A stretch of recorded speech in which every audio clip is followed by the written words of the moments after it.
সবাইকে স্বাগত জানাচ্ছি সিলেট ভিউ নিউজ রুমে। আপনাদের সাথে আছি আমি জয়ন্ত কুমার দাস। আমরা সব সময় চেষ্টা করি সিলেটের সমসাময়িক বিষয় নিয়ে কথা বলার জন্য। আজকেও এর ব্যতিক্রম নয়। আজকে আমরা সিলেট ভিউ নিউজ রুমে সিলেটের ঘটে যাওয়া সমসাময়িক কিছু ঘটনা নিয়ে কথা বলবো। আজকে আমাদের সিলেট ভিউ নিউজ রুমে অতিথি হিসেবে উপস্থিত হয়েছেন সিলেট সিটি কর্পোরেশনের সাবেক মেয়র এবং বাংলাদেশ জাতীয়তাবাদী দল বিএনপির চেয়ারপারসন উপদেষ্টা আরিফুল হক চৌধুরী। আরিফুল হক চৌধুরী, আপনাকে স্বাগত জানাচ্ছি সিলেট ভিউ নিউজ রুমে। কেমন আছেন?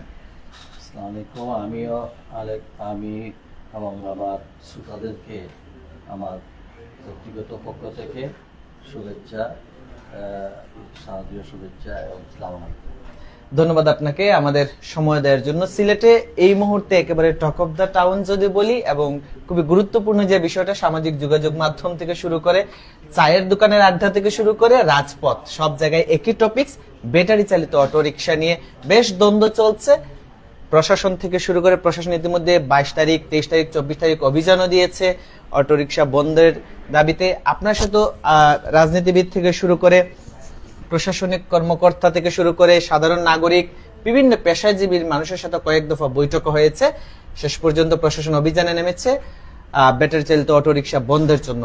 এর পরপরে আমরা তাদেরও একটা প্রভাব দেখেছি, তারাও কিন্তু আন্দোলন করছে যাতে ব্যাটারি চালিত অটোরিকশা তাদের নীতিমালা প্রণয়নের মাধ্যমে চালাতে দেয়া হয়, এরকম দাবিতেও তারা আন্দোলন করছে। সবকিছু মিলিয়ে একেবারে শুরু থেকে জানতে চাচ্ছি, ব্যাটারি চালিত অটোরিকশা আসলে কি কি কারণে আসলে আপনারা বন্ধ করতে চাচ্ছেন এবং এই মুহূর্তে কি অবস্থা?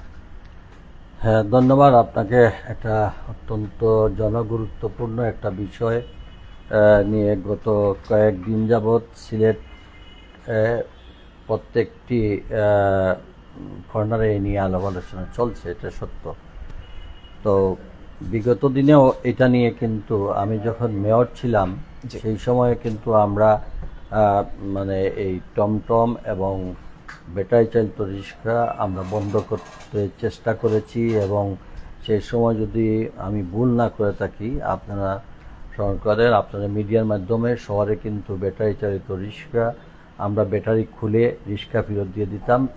এইভাবে আমরা চেষ্টা করেছি এটাকে নিয়ন্ত্রণে আনা, এবং বেশ কয়েকটা ধরপাকড় করার পরে আমরা শহরের বড় বড় শহর মেইন রাস্তাগুলোতে এর সংখ্যা কমে আসছিল, অনেকটাই কমে আসছিল। এবং দ্বিতীয়ত হচ্ছে এই ব্যাটারি চালিত রিক্সা কোনো বৈধতা আমরা সিলেট শহরে দিই নেই। কোনো ইউনিয়ন কাউন্সিল কিংবা সিটি কর্পোরেশন কেউ এর অনুমোদন দেয় নাই। এরা পেডাল রিক্সা থেকে তারা ওই রিক্সার মধ্যে এটা মানে একটা মোটর বসিয়ে তারা এটা শুরু করলো। যাই হোক, এটা একটা ভালো একটা অবস্থানে যখন ফিরে আসলো, আপনারা যখন দেখলেন আমরা চুয়াট্টাতে কোর্ট পর্যন্ত রিক্সাই বন্ধ করেছিলাম, মানুষ একটু হাঁটাহাঁটির ব্যবস্থা করেছিল, পরিবেশটাও একটু তৎকালীন সময়ে আমার মেয়াদ শেষ হয়ে গেল। পরবর্তীতে এটা এই চুয়াট্টার কোর্ট পয়েন্টের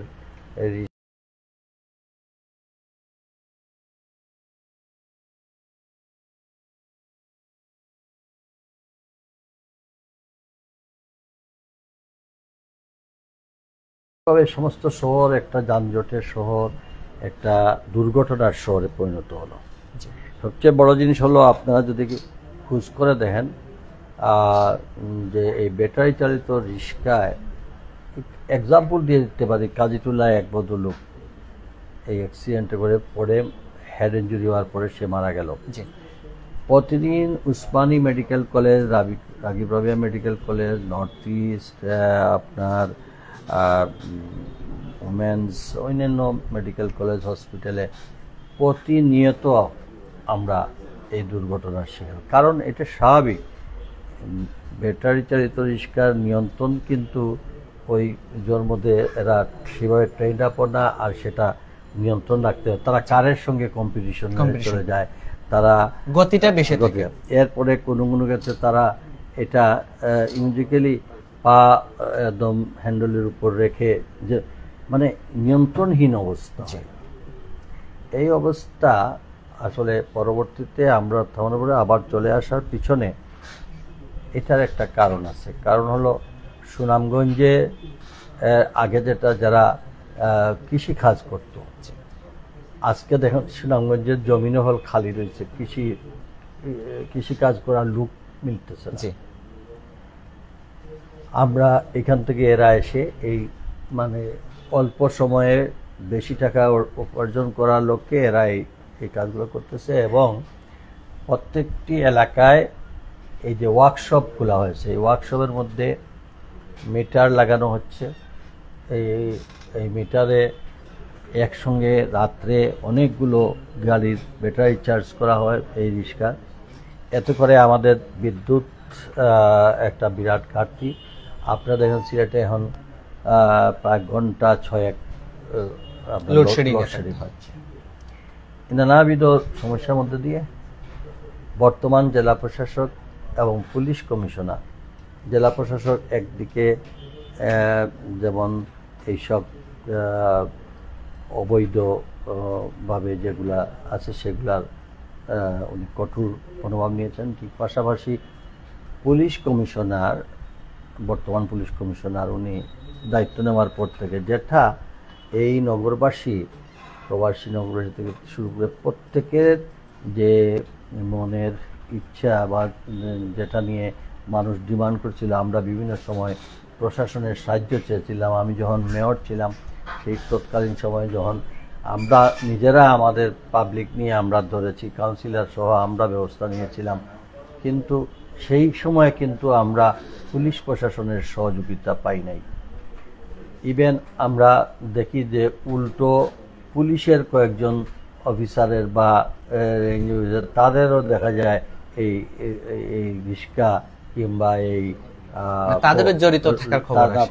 তাদেরও অনেকেরই, সবাই না, কয়েকজনের দেখা যাচ্ছে তাদেরও এই পোস্টক, এরপরে টমটম, এরপরে রেজিস্ট্রেশনবিহীন আপনার অসুস্থ পোস্টকগুলো।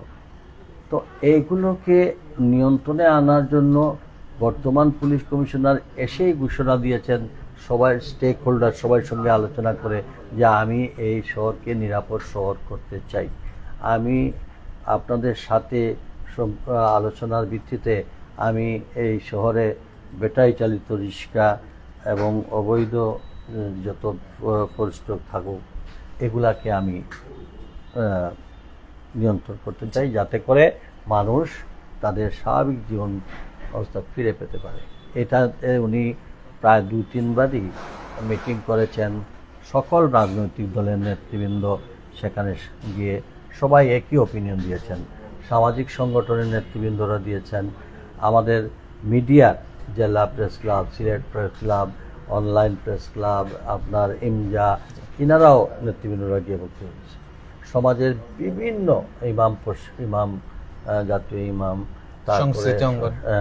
তারপরে সনাতন ধর্মের এই যে মহারাজ ইত্যাদি সবাই এক কথায়, ছাত্র, যুবক, ব্যবসায়ী, পরিবহন শ্রমিক মালিক, সাংবাদিক, আইনজীবী, ডাক্তার, রাজনীতিবিদ সবাই একসঙ্গে পুলিশ কমিশনারকে আমরা বলেছি ইয়েস, আপনার এই ন্যায়সঙ্গত এইসব পক্ষে আমাদের মতামত অত্যন্ত স্পষ্ট, আমরা আপনার এই সাথে আছি, এই ভালো কাজের আমরা সবাই আছি। ব্যবসায়ীদের ডিমান্ড ছিল আমরা ট্রেড লাইসেন্স দেই, ট্যাক্স দেই, ভ্যাট দেই, আমরা ব্যবসা করতে পারতেছি না, তারা এসে এটা। তো এখানে এর আগে কিছু মানবাধিকার অনেকেই বলে উঠলেন যে এরা যারা দরিদ্র, হতদরিদ্র, এদের কথা বিবেচনায় নিলেন না কেন? আমি যদি ভুল না করে থাকি, আমি কিন্তু ফার্স্টেই এদেরকে এখান থেকে উঠিয়ে দেওয়ার আগে লালদিঘিতে বিশাল একটা মার্কেট ভেঙে মাঠ পরিষ্কার করে বাথরুম বানিয়ে দিয়েছি, বিদ্যুতের লাইন নিয়ে দিয়েছি, ওয়াকের মতো রাস্তা করে দিয়েছি, ড্রেন করে দিয়েছি, দিয়ে তাদেরকে ওইখানে স্থানান্তর করা হয়েছে। তাদের তখন ডিমান্ড ছিল যে আমাদের এক রাস্তা দিয়ে তাদের এই যে ভ্যান গাড়ি, ট্রেন গাড়ি এগুলো ঢুকাইতে রাস্তার অসুবিধা হয়। আমরা সিলেট সিটি কর্পোরেশন সিটি মার্কেটের ভিতর দিয়ে একটা রাস্তা, তারা বললো এক রাস্তায় হবে না। তখন যদি আপনারা এখনই যান গিয়ে দেখবেন কুদ্দতুল্লাহ মসজিদের ভিতর দিয়ে গিয়ে আমরা দুটি দোকান এখান থেকে অপসারণ করে আরেকটি বড় রাস্তা করে দেওয়া হলো। লালদিঘির পাড়ের ভিতর দিয়ে আমি সেদিনও বলছি আরেকটা রাস্তা। এরপরে আমি সেদিন গেলাম, এইটা করে দেওয়ার পরেও দেখা গেল সেখানে যায় না, যায় না। আবার ওইখানে দখলও ছাড়ে না, ওইখানে আস্তে আস্তে দেখা যাচ্ছে তারা স্ট্রাকচার বানাইয়া ওইখানের পজিশনও তারা রাখতে চায়। আমি চেম্বার অফ কমার্সকে বলেছিলাম যে কিছু কিছু জায়গায় সব ব্যবসায়ীরা দেখা যায় যে একদিকে হকারদেরকে আমরা, হকার বলতে কারা, আমি এই সব একটা কথা বলেছিলাম তৎকালীন সময় যখন তো পুলিশের কোনো সহযোগিতা পাই নাই, প্রশাসনের কোনো সহযোগিতা পাই নাই, আমি তাদের সঙ্গে একটা আলোচনা করেছিলাম। সেই আলোচনায় কিন্তু আমি তাদেরকে বলেছিলাম যে সকাল থেকে বিকাল পর্যন্ত তোমরা কেউ রাস্তায় ফুটপাতে কোথাও বসবে না, বিকেলে অফিস আদালত বন্ধ থাকবে, কোর্ট কাছারি বন্ধ থাকবে, স্কুল কলেজ বন্ধ থাকবে, তোমরা শুধু বিকালে আমি অ্যালাউ করেছিলাম ফুটপাতের উপরে তোমরা ব্যবসা করো, কিন্তু রাস্তায় কেউ আসতে পারবে না। এইভাবে আমি একটা তাদের সঙ্গে, যেহেতু আমি প্রশাসনের বা পুলিশের কোনো সহযোগিতা পাই নাই, তখন আমি অল্টারনেটিভ এটা দিয়ে মোটামুটি রাস্তাটাকে একটা সচল রাখার ব্যবস্থা করেছিলাম। কিন্তু পরবর্তীতে যেটা হচ্ছে যে আপনারাই দেখতেছেন এখন আর কোনো বন্দরের রাস্তা বলেন, জিন্দাবাজারের রাস্তা বলেন, আম্বরখানার রাস্তা বলেন, মদিনা মার্কেট রাস্তা বলেন, সিলেটের এমন কোনো জায়গা নাই, সব জায়গায় এই অবস্থা। এর মধ্যে আমাদের জুলাই আগস্টে আন্দোলনের পরে এখন সবাই স্বাধীন, এখন কেউ কিছু বললেই সবাই মক সৃষ্টি করেন, সবাই আর কিছু হইলে এর সঙ্গে যুগ হয়ে যায়, ডেভিলরা চলে আসছে। কিন্তু এই এই প্রশ্নগুলো ডেভিলরা যখন আছে দিনের বেলায় প্রকাশ্যে এদেরকে কারা, কেউ না কেউ তাদেরকে যদি সহযোগিতা না করেন, তাদের এই সাহস কোথা থেকে হলো? সবসময় আমরা বলে থাকি আমরা সবাই চাই মুক্ত, কিন্তু যখন অ্যাকশনে যাওয়া যায় তখন দেখা যায় ওই রুমে বসে আমরা সবাই সিদ্ধান্ত নেই, পুলিশ কমিশনারের সামনে বসে সিদ্ধান্ত নেই, অন্যান্য অ্যাডমিনিস্ট্রেশনের সামনে কথা বলে, আমরা সবাই কথা বলতেছি, বারে এসে একজনও, আমরা যদি যারা বলি আমরা যদি সবাই একটা শান্ত আমরা মুভ করতাম জনগণের স্বার্থে, তাহলে একজনও এই এই ফুটপাত কিংবা রাস্তাঘাটে এইভাবে এলোমেলো চলতে পারতো না। একদিকে বলি এই শহর আমাদের শহর আমরা নিজেরাই সুন্দর করব, কিন্তু সুন্দর করতে হলে সবাই সঙ্গে সহযোগিতা আমরা সবাই করতেছেন, সমর্থন দিচ্ছেন লেখনীর মাধ্যমে, সোশ্যাল মিডিয়ার স্ট্যাটাসের মাধ্যমে। কিন্তু আমার কথা হলো আমরা যদি সবাই রাস্তায় নেমে আমরা যদি বুঝাই, তাহলে দেখবেন এটা সাকসেসফুল হবে। অন্যথায় শুধু পুলিশের উপর, শুধু প্রশাসনের উপর দিয়ে আর আমরা যদি সবাই হয়ে থাকি, তাহলে এর পিছনে স্বার্থান্বেষী মহল তখন অন্য একটা ইস্যু নিয়ে দাঁড় করাবে, তখন নন ইস্যুকে ইস্যু করার চেষ্টা করবে, তখন মানবিক দিক বিবেচনার জন্য একদল বেরিয়ে যাবে যে অসহায় দরিদ্র মানুষের কথা চিন্তা ভাবনা করে, যেটা অলরেডি বের হয়েছে। আমি যদি বলি সমাজতান্ত্রিক দল বাসদের কথা যদি বলি, আমরা দেখেছি ওনাদের যে সংগঠন তারা ব্যাটারি চালিত অটোরিকশার পক্ষে দাঁড়িয়েছে এবং তারা বলছেন যে এদের আসলে পেটে লাথি মারা হয়েছে এই ব্যাটারি চালিত রিকশা বন্ধকরণে।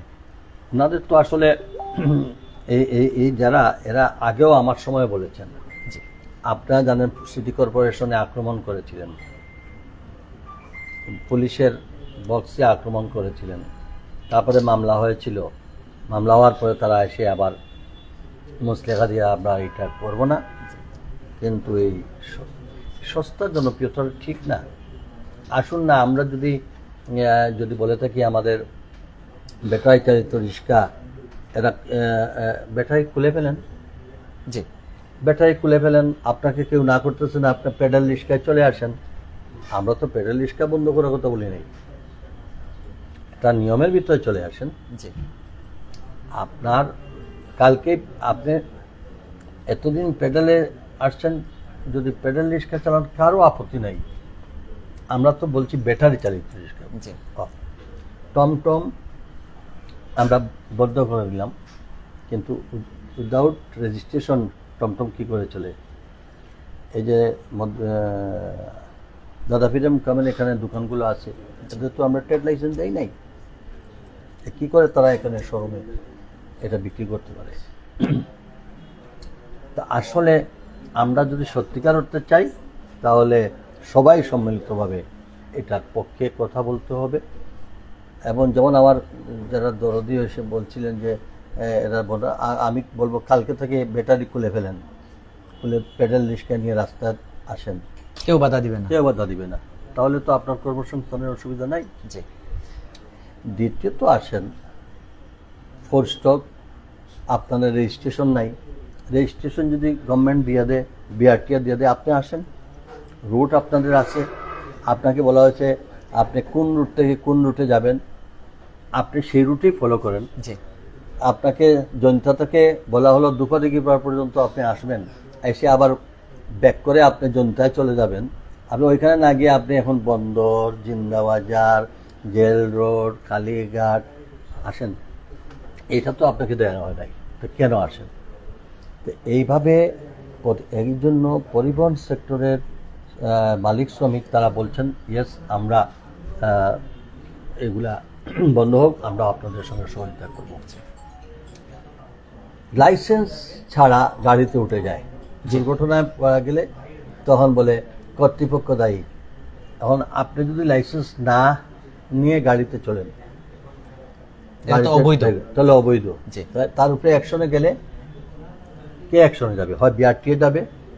এখনো দেখেন না পুলিশ প্রশাসন, পুলিশ কমিশনার যতটুকু সিরিয়াস, তার অন্যান্য অঙ্গগুলা কতটুকু সিরিয়াস। এখনো আমার কাছে মনে হইতেছে যে এই ইন্ধনের পিছনে কোথাও না কোথাও ওদের সাইড থেকেও কিছু না কিছু আছে। নতুবা এটা একজন কমিশনার চাইলেই যেমন ওনার ফোর্স দিয়ে করতে পারতেছেন, যেমনটা আমি ভুক্তভোগী। আমি মেয়র হিসাবে আমার কয়েকজন কাউন্সিলর নিয়ে আমি রাস্তায় নেমেছি, কিন্তু আমার সঙ্গে যখন যদি এই সময় পুলিশ, এই সময় যদি জেলা প্রশাসন, এই সময় যদি ম্যাজিস্ট্রেট এসে কাজ করতেন, সমাজের যারা ভুক্তভোগী, যারা ব্যবসায়ী, যারা পথচারী, আমরা যদি নিজের এখন ভাই সবই বলতে হয়। আপনি বাজার, রাস্তা থেকে বাজার না কিনলেই হয়, আপনি মোটরসাইকেল খাড়া করে আপনি তরকারি কিনতেছেন, কেন বয়কট করেন? তারা তখন পাড়ায় পাড়ায় চলে। এই যে ভ্যান গাড়ি দিয়ে ফলের বা তরকারি বিক্রি করে, এগুলা যদি প্রত্যেকটা আবাসিক এলাকায় তারা এইভাবে নিয়ে চলে চলে যদি তারা বিক্রি করতো, আপত্তি তো নাই। তাহলে তাদের কর্মসংস্থানের অসুবিধা না, এখানে দাঁড়াইতে হবে, রাস্তা ব্লক করতে হবে। কেন? এদের যদি মনে করেন আবাসিক এলাকাগুলোতে গিয়ে ওনারা বিক্রি করেন, তাহলে তো আমাদের শহরে ওনাদেরও কর্মসংস্থানের অসুবিধা হতো না। আমি একটা সমাধানের কথা বলতে চাচ্ছি। এই যারা বলেন যে এদের পেটে লাথি মারতেছেন, এরা আমরা যখন তাড়াই তখন দেখা যায় কোনো না কোনো দোকানে নিয়ে ঢুকতেছে। দোকানদার সাহেবকে জিজ্ঞেস করলাম এটা আপনার দোকানে? ভাই দৌড়ে ঢুকে গেছে। এত সহজ। তার যদি আস্তানা ঠিকানা যদি নির্দিষ্ট না থাকতো তাহলে সে এখানে ঢুকতে পারতো। তো এই জন্য আমাদের সবাই মনে করে দূর এটা অভিযান চলছে 2 দিন 3 দিন, এরপরে যা হবার তাই হবে। এটা একটা কমন ধারণা সাধারণ মানুষের। এবং আমি যদি মনে করেন সত্যিকার অর্থে এই শহরকে যদি নিজের শহর মনে করেন, এই শহরে যদি সমস্ত ইলিগেল মানে ট্রান্সপোর্ট এগুলো এখানে বসবেন প্রত্যেকে। এই যে বিআরটিএতে আপনি দেখেন রেজিস্ট্রেশনের বিষয় নিয়ে তারাই তো পথ বাতায়া দেয়, কয়জনের রেজিস্ট্রেশন তুলো, কাকে দিবে। তারা 11 সিরিয়াল অলরেডি ডাম্পিং হওয়ার কথা অলরেডি। সেটা স্কেচ করার কথা। আজকে 11 সিরিয়াল এখনো নবায়ন চলতেছে। আমি শুনলাম যে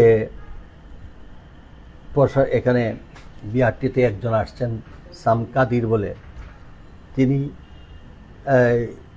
আমাদের তৎকালীন শিক্ষামন্ত্রী দীপুমনির অন্যতম পারিবারিক সদস্য, যিনি আমাদের সাবেক ডিসি ছিলেন, পরবর্তীতে এমপি হইলেন আমাদের সাজ্জাদুল হাসান। উনি যখন আসলেন, ওনার বিভিন্ন প্রোগ্রাম মোটরসাইকেলে করতেন, ওনাকে বরিশাল থেকে ঢাকা থেকে তাড়াতাড়ি সরাই দেওয়া হলো লোকের চোখে না পড়তে। আবার বরিশালে করে নাকি জানাশোনা হলো, পাঠায় দিলেন সিলেটে। এত সুন্দর প্লেস কেউ দেখেও দেখে না।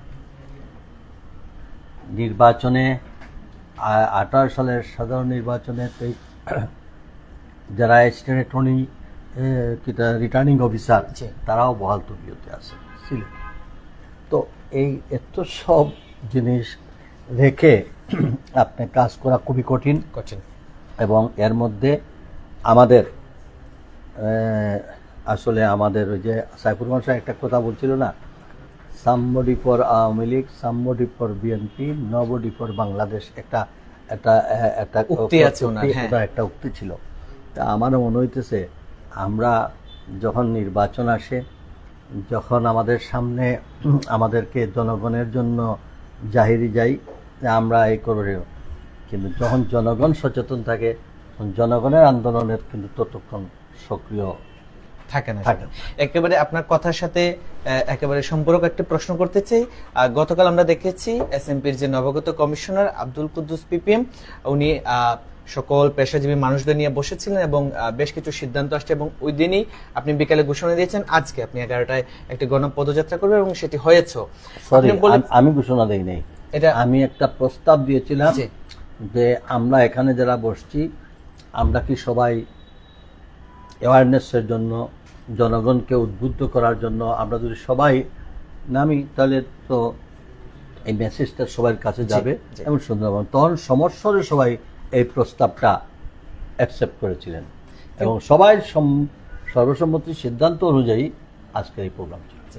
তবে এখানে আমার মনে হয় আরো অনেকেই যুক্ত হতে পারতেন। আপনি যেমনটা বলছিলেন, আপনার বক্তব্য বলছিলেন যে আসলে রুমের ভিতরে বা বক্তব্যে গোল টেবিলে সবাই সহমত জানালো, রাজপথে আসলে সবাইকে মিলে না।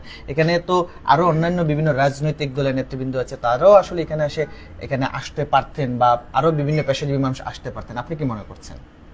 না, আসতে পারতেন। আজকে যেমন আমি সত্য কথা বলি, 11টার সময়, 11:30টার সময় এই সিলেটের সবাই রাত্রে অনেকেই নির্বাচন নিয়ে যার যার এলাকায় বিভিন্নভাবে ব্যস্ত থাকেন। আবার এখানকার যখন মার্কেটও খুলে না 11টায়, আমাদের সব প্রোগ্রাম 3টা হইলে দেখেন সব একদম আসে। সেখানে ব্যবসায়ী বলেন, একা রাজনীতিবিদদের বলেন, কিছু লিডাররা ছিল, কেউ গেছে কি লন্ডন, কেউ দলীয় প্রোগ্রামে ঢাকায়, কেউ আরেকটা কর্মসূচিতে অন্য, এভাবে হতো। কিন্তু এর অর্থই নাই যে যারা এখানে বসছেন তারা এটার বিপক্ষে নেবে। একদিনের প্রোগ্রামে আসেন নাই বা আসতে পারেন নাই সময়, বিকালে হয়তো 4টা-5টার সময় হইলে হয়তো জায়গায় দিতে পারতেন। জি, একদম। আমার মনে হয় মানে কোর্ট ছিল, আর আজকে ছিল ওয়ার্কিং ডের প্রথম সপ্তাহের প্রথম দিন, এটাও বিবেচনা করতে পারে। জি, একই সাথে যদি বলি যে বেটার চাইল্ড তো অটোরিকশার পক্ষেও আমরা দেখেছি 2 দিন তারা মিছিল করেছে চৌহাট্টায়, এবং একটা প্রথম দিন যদি বলি তারা নগর ভবনে ঢোকার চেষ্টা করেছে, পরে ডিসি অফিসে গেল। এই যে বিশৃঙ্খলা 2-1 জায়গায় গাড়িও ভাঙচুর হয়েছে। আসলে এই যে হঠাৎ করে তাদের যে আবির্ভাব বা তাদের প্রতিবাদ, এখানে কি কোনো তৃতীয় শক্তির উপস্থিতি লক্ষ্য এরা একটাও বেটার চাইল্ড তো রিক্সা নিজেরা চালায় না, এরা ওয়ার্কশপের মালিক। আর ওয়ার্কশপের মালিকরা করছে কি, তাদের কর্মচারী এবং হায়ারকৃত মানুষদেরকে নিয়ে আসছে। এরা কোনো শ্রমিক না, এরা সব সময় এই ধরনের কাজ করে। তাদের আইনের আওতায় নিয়ে আসা উচিত, এবং এদের ভিডিও ফুটেজ আছে, দেখে দেখে নিয়ে এসে তাদেরকে দৃষ্টান্তমূলক শাস্তি দেওয়া উচিত। এরা ওই যে যদি এক জয়টার ধরে দেখেন না আপনারা ভিডিও ফুটেজে দেখবেন, এরা কেউই বেটাই চাইতো রিক্সা চালায় না, এরা আন্দোলন করতেছে না। তো তো গরিব মানুষ তাদেরকে যদি বোঝানো যায় তোমরা আমাদের সঙ্গে আসো, আবার এটা চালাইতে পারবো, সহজ পদ্ধতিতে চলে আসবে। তাদেরকে তো এই কথা কেউ বলে নাই যে আমরা তোমরা অনুরোধ করবো তোমরা ব্যাটারিটা খুলে ফেলো, তোমরা পেডাল রিক্সা চালাও। এরাই তো চালাইছে রে ভাই। হ্যাঁ, আর এই যে রাত্রে এই যে কিশোর গ্যাং এরা যেভাবে এইসব রিক্সাগুলা নিয়ে বাইর হয় এডিক্টেড, মানে প্রতিদিনের দুর্ঘটনার হিসাবটা দেখেন না কেন, তার নিজের লাইফটাও যেমন সিকিউর না, যারে তুললো তার লাইফটাও সিকিউর একদম। তা আমি মনে করি এই সস্তা কথা না বলে আসুন সবাই সম্মিলিতভাবে যারা গরিব মানুষ তাদেরকে কিভাবে প্রোভাইড করা যায় আমরা সবাই মিলে চিন্তা ভাবনা করি। হকারদেরকে আমরা যে ওখানে বলছি ওইখানে তাদেরকে সাফিসিয়েন্ট সবাই মিলে আমরা তাদেরকে ওই রাস্তায় না কিনে আমরা ওইখানে ভিতরে যদি একটু কষ্ট করে কিনি, নিজের দেশের স্বার্থে, নিজের শহরের স্বার্থে, দেখবেন তারা ঠিকই এখানে গিয়ে বসছে। ওরা তখন মনে করে ওইখানে কাস্টমার যাবে না এই বলেই তারা চলে আসে। কিন্তু ওইখানে যদি আমরা হুমুরকে পড়ছি তারা এখানে ব্যবসা করবে। এর সাথে যদি বলি আপনি মেয়র থাকা অবস্থায় হকার উচ্ছেদের ব্যাপারে বেশ সারা জাগানো আপনার অবস্থান ছিল, একই সাথে পুনর্বাসনের জন্য তাদের জায়গা নির্ধারণ করে দিয়েছিলেন যেমনটা আপনি বলছিলেন। কিন্তু এরপরই আপনি যখন আপনার মেয়াদ যখন শেষ হয় পরবর্তী সময়ে কোনো একটা অদৃশ্য কারণে এই পুনর্বাসনটি সঠিকভাবে হয়নি, আপনি আসলে কি মনে করছেন এখানে কি কারণ থাকতে পারে? হকার উচ্ছেদের কোনো আন্দোলন আমি করি নাই,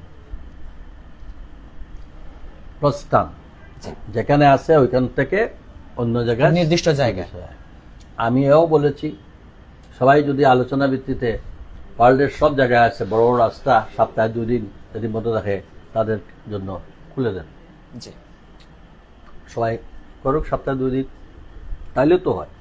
কিন্তু আলোচনা তো আসে না রে ভাই। আপনার আমি এটা আরিফুলকে করছেন এটা বন্ধ হওয়া উচিত, অমুকে করছেন, আরে যেই করুক যারাই করুক সবাই মতামত নিয়ে স্টেক হোল্ডার মতামত নিয়ে তো করা হয়েছিল। হঠাৎ করে ব্যক্তি বিষয়ে যান কেন? আমাদের জেলাসি যেটা এটা পরিহার করতে ধর্মেও আছে। আপনি অহংকার জেলাসি আপনার নিজেকে খুব বড় মনে করা, আরেকজনকে ছোট মনে করা, এইসব জিনিস বাদ দিলেই তো হয়। যদি সত্যিকার অর্থে জনগণের সেবা করতে চান, মানুষের সেবা করতে চান, আপনি আপনার যে ধর্মে থাকেন সেই ধর্মের মতো যদি মনে করেন আমি এই সেবার মাধ্যমে আমি আমার সৃষ্টিকর্তার কাছে আল্লাহর কাছে আমি এর বেনিফিট পাবো, তাহলে আপনার মধ্যে হিংসা থাকতে পারে না, আপনার মধ্যে অহংকার থাকতে পারে না, আপনার মধ্যে এইসব জিনিস পরিহার করলেই তো আমরা এই শহরে কোনো সমস্যা থাকবে না। আপনি হেলমেট নিয়ে মোটরসাইকেল বাইরন, হেলমেট হাতে আছে মাথায় লাগাই না, হ্যাঁ পিছনের জন্য আমরা বলছে 3 জন না, 3 জন উঠি, একজনের মাথায় হেলমেট না, দুর্ঘটনায় যারা মারা যায় তখন কি হয়? তো রাস্তায় যেখানে সেখানে আমরা পার্কিং করে ফেলি। আপনার এমনও আছে একটা গাড়ি 5-10 মিনিটের জন্য পার্কিং করলো, সমস্ত লাইন আপনার বন্ধ হয়ে গেল। তা আমাদের এটা তো আমাদের বিবেকের প্রশ্ন। এই আমরা একেবারে শেষ করব আমাদের এখনকার লাইভ। একেবারে শেষ প্রশ্ন, যদি এই অটোরিকশা ইস্যুতে, অটোরিকশা বন্ধ ইস্যুতে নগরবাসী এবং যারা অটোরিকশা চালক আছে তাদের উদ্দেশ্যে যদি আপনার কোনো পরামর্শ বা আপনার কোনো সুপারিশ? আমি সুপারিশ একটাই করব, যারা ব্যাটারি চালিত রিক্সার কথা বলে যারা যে শ্রমিক ভাইরা আছেন তাদেরকে আহ্বান করব ব্যাটারিটা খুলে পেডেল নিয়ে বাইরে যান, আপনার কর্মসংস্থানের অভাব নেই, আপনি ব্যাটারিটা খুলেন। টমটমের বিষয়ে কোনো কম্প্রোমাইজ নাই, কারণ টমটম আমাদের এলাও না। তারপরে আমি বলবো যে আমাদের যে আসলে এই অঞ্চলটা তো প্রবাসী অধ্যুষিত এলাকা, আমরা দিলাম শহরের বিভাগীয় শহরের ছেলেমেয়েরা আমরা বিদেশ যাওয়ার জন্য প্রস্তুতি নেই। আমাদের গ্রামের সাধারণ কৃষকরা কৃষি কাজ বাদ দিয়ে তারা মনে করছে শহরে এসে এইসব কাজে ঢুকলে আমার ডেইলি 500-700 টাকা হয়ে যাবে। এটা ভুল। নিজের জীবনের ক্ষতি করতেছে, স্বাস্থ্যের ক্ষতি হইতেছে, আবার আমাদেরকে মানে অন্যদিকে আমাদের যে কৃষি, আমাদের জমিন, আমাদের যেটা আমাদের মেইন প্রফেশন ছিল এটা থেকে আমরা বেরিয়ে আসতেছি। এতে আমাদের পরিবেশেরও ক্ষতি হচ্ছে। আমরা নিজেরা আমাদের ভালো খাদ্য সামগ্রী থেকে আমরা সুনামগঞ্জের প্রত্যেকটা অঞ্চলে আমার দেখা গেছে যে তারা আগে বা আমাদের গ্রাম অঞ্চলের যারা কৃষিক্ষেত করতো, প্রচুর জমি চাষ করতে, এরা এখন চলে আসছে। তো এদেরকে বোঝানো উচিত যে নিজের এখানে আয় বাড়াও, নিজে ওইখানে যাও, দুর্ঘটনার কবলে পড়বা ট্রেনে। জি, ধন্যবাদ আপনাকে আমাদের সময় দেওয়ার জন্য। দর্শক, কথা বলছিলেন সিলেট সিটি কর্পোরেশনের সাবেক মেয়র আরিফুল হক চৌধুরী। তিনি জানাচ্ছিলেন যে বর্তমানে যে অটোরিকশা যে ইস্যু নিয়ে আসলে বর্তমানে দ্বন্দ্ব চলছে, সেটা নিয়ে বলছিলেন যে অটোরিকশা চালক যারা আছে তাদের একেবারেই নিরাশ হওয়ার সুযোগ নেই। শুধু ব্যাটারিটা খুলে প্যাডেল রিক্সা চালিয়েও তারা স্বাবলম্বী হতে পারে, তারা তাদের জীবনযাপন করতে পারে। এবং আমি একটা মিনিটে আমি একটা কথা বলতে চাই, আমাদের হকার ভাই সহ সবাই এরাও আমাদের দেশের নাগরিক। প্রত্যেকে একবার নিজেরা নিজেদের মতো করে যদি আমরা বসে যাই, আমরা যদি রাস্তাঘাটটা ছেড়ে দেই, আমরা যদি ব্যাটারি ছাড়া আমরা রিক্সায় চলি, দেখেন পরিবেশ এমনি ভালো হয়ে যাবে। আমি সবার কাছে আহ্বান করব, আমাদের আলোচনার মধ্যে দিয়ে তোমাদের কাছেও যদি কোনো সুন্দর কোনো প্রস্তাব থাকে নিয়ে আসো, আমরা তোমাদের সঙ্গে কথা বলবো। কিন্তু অন্যের প্ররোচনায় সস্তা রাজনীতিবিদ নেতা তৈরি করা দিয়া আরেকটা প্রতিষ্ঠান ভেঙে, তোমার আন্দোলনে ফোর্স স্টক ভেঙে দিলা, তোমার আন্দোলনে প্রাইভেট গাড়ি ভেঙে দেয়, এটা এই অধিকার তোমাদের কে দিল? কাজেই এরা দুর্বৃত্ত। যেমনটা বলছিলেন, সবাই মিলে সুন্দর প্রচেষ্টার মধ্য দিয়ে একটা সুন্দর নগরী আমরা গড়তে পারি সকলের প্রচেষ্টায়। যারা হকার বা ভাসমান ব্যবসায়ী আছে, আপনারা রাস্তা ছেড়ে যদি নির্দিষ্ট জায়গায় ব্যবসা করেন, যারা অটোরিকশা চালক আছে তারা যদি ব্যাটারি ছেড়ে রিক্সা চালায়, এবং আরেকটা কথাও তিনি বললেন যে আসলে আলোচনার রাস্তা সুযোগ রয়েছে, যদি কোনো সুপরামর্শ থাকে সেটা নিয়ে আসলে আলোচনা করা যায়। সবকিছু মিলিয়ে সবাই মিলে এই সিলেট নগরীকে সুন্দর এবং যানজট মুক্ত রাখতে পারে। তো এই ছিল আমাদের আজকে সিলেট ভিউ নিউজ রুম। সবাই ভালো থাকুন, সুস্থ থাকুন, দেখা হবে পরবর্তী সিলেট ভিউ নিউজ রুমে। ধন্যবাদ।